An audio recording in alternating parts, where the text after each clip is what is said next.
બીજો નવા એમના એક્સપાન્શનના રેટેડ સમાચાર છે મુવમેન્ટ અને એના બાદ જો સ્ટોક ઓલમોસ્ટ 2 થી 3% મજબૂતી ફિલહાલ જોવા મળી છે. તે સમાચાર માટે મારા સહયોગી મિરલ આપણી સાથે જોડાઈ ગયા છે. Miral, good afternoon. Inox Green recent જેમના સમાચાર આવ્યા, સમાચાર બાદ સારી રીતે શું સમાચાર છે સામે આવેલા છે? જી જરૂરથી. અત્યારે જોવા જઈએ તો સમાચાર સામે આવેલા છે કે કંપનીને અત્યારે એક એક્વિઝિશન માટે મંજૂરી મળી ગયેલી છે. અમદાવાદ ખાતે NCLT જે છે એમને એક્વિઝિશન માટે મંજૂરી આપી છે. મેજરલી જોવા જઈએ તો આઇનોક્સ ગ્રીન હવે જોવા જઈએ તો વર્લ્ડ જે છે ઇન્ડિયાનું એનું ઓપરેશન અને મેન્ટેનન્સ જે છે એ કંપનીના હસ્તગત કરી દીધેલું છે. એટલે એના કારણે એક મોટું ડીલ કંપની અત્યારે કરેલી છે. એના કારણે કંપનીની માર્કેટ શેર જે છે એમાં પણ સારો એવો સુધારો જોવા મળી શકે છે. અને મેજરલી ડીલના કારણે તમે નજર કરશો તો વર્લ્ડ જે છે કંપની એનું અત્યારે જોવા જઈએ તો ઓપરેટિંગ અને મેન્ટેનન્સનું પોર્ટફોલિયો જે છે એ 4.5 ગીગાવોટ જેટલો છે.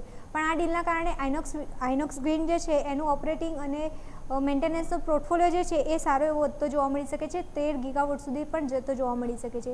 એટલે મેજરલી જોવા જઈએ તો પોર્ટફોલિયોનું એક્સપાન્શન પણ સારું એવું જોવા મળી શકે છે. બિઝનેસ સાઇઝ જે છે કંપનીની એમાં પણ નોંધપાત્ર જોવા જઈએ તો વધારો થતો જોવા મળી શકે છે.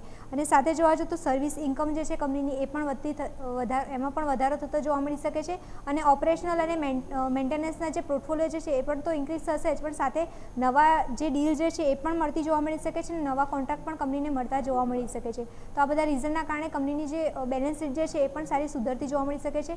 કંપનીના જે કેશ ફ્લો જે છે એ પણ એક સારી સ્થિર જોવા મળી શકે છે અને મજબૂતી સાથે કારોબાર જોવા મળી શકે છે. એટલે આ બધા રીઝનના કારણે તમે નજર કરશો તો આજે સ્ટોકમાં સારું મોમેન્ટમ જોવા મળી રહ્યું છે. સાથે જોવા જઈએ તો કંપનીની આવક જે છે એમાં પણ સારો એવો વધારો જોવા મળી શકે છે. તો અત્યારે જોવા જઈએ તો આ બધા રીઝનના કારણે અને ડીલ સાથે એક્વિઝિશન પણ કંપનીએ કર્યું છે, જેના કારણે આજે સ્ટોકમાં સારું મોમેન્ટમ જોવા મળ્યું છે.